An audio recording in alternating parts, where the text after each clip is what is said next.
Hello दोस्तों, welcome to my YouTube channel. तो episode 8 में हम देखते हैं सिंह हेंग के लिए शॉपिंग करने आती है। उसके बाद वो रेस्टोरेंट में आती है, जाके सारे स्टाफ खाना खा रहे हैं क्योंकि आज हेंग को कुकिंग के लिए अवार्ड मिला है। सिंह इशारों में हेंग को बाहर में आने के लिए कहती है। बाहर में सिंह हेंग को एक गिफ्ट देती है जो कि एक किचन टूल होती है। उसके बाद सिंह बहुत अच्छे से तैयार होकर रेस्टोरेंट में काम कर रही है। तभी एक कस्टमर को खाना देते वक्त उसके हाथ से प्लेट थोड़ा सा स्लिप हो जाता है और ये चीज मैनेजर नोटिस करता है। सिंह उस कस्टमर से माफी मांग के वहाँ से चली जाती है। इसके बाद मैनेजर बहुत गुस्से में उनके स्टाफ रूम में आता है और आके सिंह को अपना हाथ दिखाने के लिए कहता है। वो जबरदस्ती उसके हाथ को लेके उससे बैंडेड खोल के फेंक देता है। सिंह को बहुत दर्द होता है। मैनेजर कहता है, तुम्हारे ऐसे हाथों से कस्टमर खाना खाएंगे?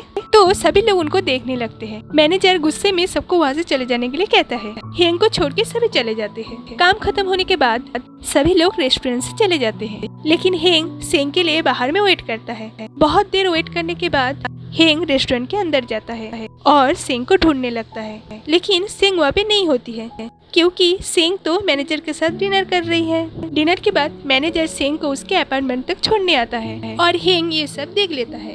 नेक्स्ट डे रेस्टोरेंट में सिंह को कैशियर का पोजीशन दिया जाता है और ये बात वहाँ के स्टाफ को पसंद नहीं आती। तो वो लोग अंदर जाके कहते हैं कि कल ही तो मैनेजर सिंह के ऊपर इतना गुस्सा कर रहे थे और आज देखो उसको कैशियर बना दिया। हम लोगों को एक ही सैलरी मिलती है, लेकिन हमें कितना काम करना पड़ रहा है। मुझे तो लगता है वो दोनों में कुछ चक्कर चल रहा है। तो हेंग उनको डांट के अपना काम करने के लिए कहता है और इधर नी और अंकल बार में होते हैं। नी कहती है, मैं लास्ट नाइट अपने फास्ट बॉयफ्रेंड को फोन करने वाली थी कि मैं बहुत अपसेट हूँ, मुझे कंपनी देने के लिए आओ। तो अंकल कहते हैं कि तो तुमने फोन क्यों नहीं किया? नी कहती है, स्टूपिड मत बनिए, मैं उसे फोन नहीं कर सकती क्योंकि एक मैन और वुमेन की रिलेशन हमेशा झूले जैसा होता है।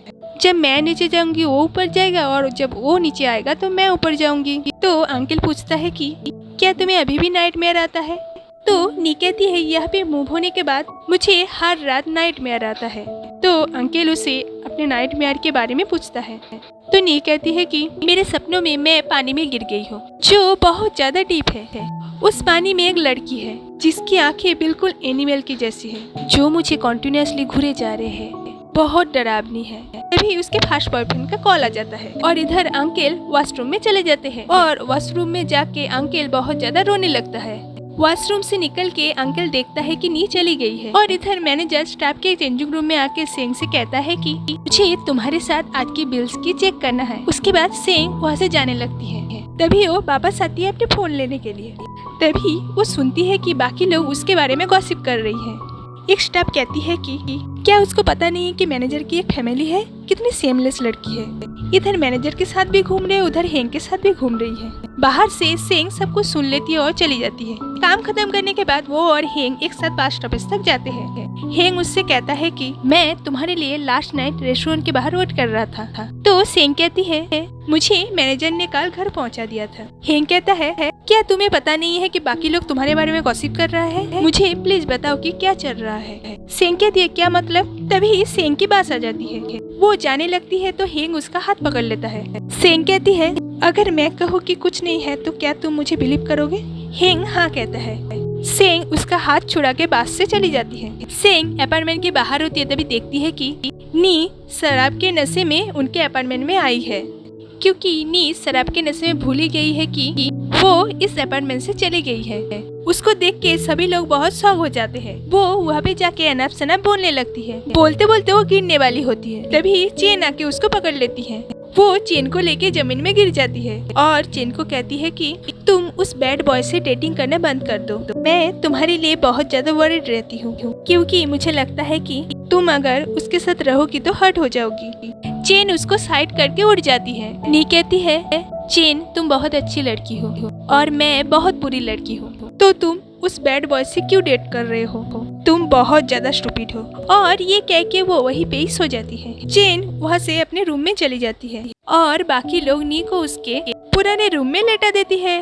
सिंह उसको एक ब्लैंकेट उड़ा देती है और सोचती है कि जब मैनेजर उसको छोड़ने आया था तब उसने कहा था जब तक तुम्हारा नेल ठीक नहीं हो जाता तब तक तुम कैसे ही रहना। उसके बाद वो उसको गंदे तरीके से टच करने लगता है कुछ देर बाद चेन भी एक ब्लैंकेट लेके आती है और उसका ब्लैंकेट ठीक करके वहाँ से चली जाती है। नेक्स्ट डे नी जब नींद से उठती है तो उसको लास्ट नाइट की सभी बातें याद आती है और बाहर बाकी लोग घर की साफ सफाई कर रही है। नी उस ब्लैंकेट को लेके बाहर आती है और वो सबसे माफी मांगती है। फिर वो कहती है कि क्या मैं फिर से यहाँ पे रह सकती हूँ। सभी लोग चेन की तरफ देखते हैं। फिर नी वहाँ से चली जाती है।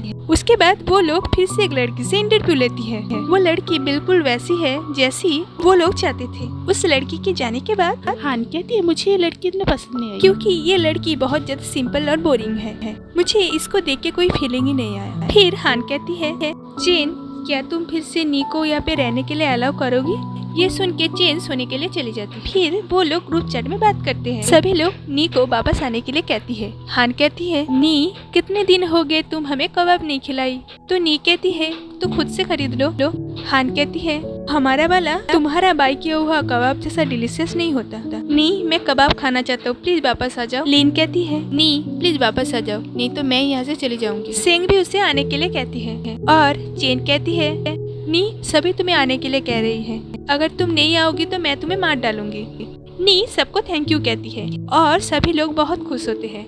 और इधर सिंह अपने रेस्टोरेंट की कचरा फेंकने आती है। तभी वो देखती है कि हेंग बाहर में है। वो लोग दोनों ऐसे ही बात कर रहे थे कि तभी सिंह को हॉस्पिटल से उसकी मम्मी की फोन आती है। सिंह हॉस्पिटल में जाती है और देखती है कि उसकी मॉम रो रो के कह रही है कि 4 साल से मेरा बेटा कोमा में है। इतने साल वो बस अपने मॉम के लिए जिंदा है। फिर डॉक्टर बाहर आता है तो उसकी मम्मी कहती है कि उसकी कंडीशन अभी कैसा है। डॉक्टर कहता है उसका कंडीशन अभी स्टेबल है, मतलब वो अब तक जैसा था वैसा ही है। ये बोल के डॉक्टर वहाँ से चला जाता है। उसकी मॉम देखती है कि सेंग ने सब कुछ सुन लिया है और सेंग वहाँ से रोते हुए चली जाती है। और इधर रेस्टोरेंट में हेंग को सेंग का टाई मिलता है तो वो उसे सेंग को देने के लिए आता है और उससे पूछता है कि क्या हुआ। सेंग कहती है मेरी भाई अभी तक जिंदा है, 4 साल से वो कोमा में है। मुझे लगा इस बार उसकी डेथ हो गई है। मैं कैसे अपने भाई के बारे में ऐसे सोच सकता हूँ। फिर हेंग से कहती है कि क्या अभी भी तुम मुझे पसंद करते हो। हेंग हाँ कहता है तो वो कहती है कि मैं हमेशा स्ट्रांग रहती हूँ। मैं सबसे ज्यादा वीक तब बनी जब मुझे पता चला कि तुम मुझे पसंद करते हो, तो प्लीज मुझे पसंद करना बंद करो। ये बोल के वहाँ से चली जाती है। सिंह अपने अपार्टमेंट में वापस आती है। वहाँ पे वो ग्रैनी से मिलती है। ग्रैनी कहती है कि पता नहीं कौन इस फ्लावर वास को बाहर लेके आया जिसकी प्लांट बिल्कुल सड़ गई है, उसमें बहुत ज्यादा कीड़े भी हैं। को कह देना कि वो कीड़े तुम्हारे रूम तक भी जा सकते हैं। जितना जल्दी हो सके सड़े गले चीज को अपने लाइफ से फेंक देना चाहिए। ये बोल के ग्रैनी वहाँ से चली जाती है। और ग्रैनी के बाद सेंग के लाइफ से बहुत ज्यादा सिमिलरिटी है। और इधर नी पुराने अपार्टमेंट में आने के लिए सामान को पैक करती है और वहाँ पे उसका बॉयफ्रेंड आता है और दोनों को बाई करके नी वहाँ से चली जाती है। नी अपने रूम में आती है। तभी वो सेंग के रोने की आवाज सुनती है और सब लोग उसके पास जाते हैं। हान के पूछने पर सेंग कहती है उस उंगली की पूरा नेल टूट गई है, मुझे नहीं पता था कि ये इतना ज्यादा पेन करेगी। तो हान उसे कंसोल करने की कोशिश करती है, मतलब उसने ग्रैनी की बात को ही अपने ऊपर अप्लाई किया। और यहीं पे इस एपिसोड का एंड होता है। तो दोस्तों अगर वीडियो थोड़ा सी भी अच्छा लगा तो लाइक और सब्सक्राइब जरूर कीजिएगा। तो मिलते हैं अगले वीडियो में, तब तक के लिए बाय।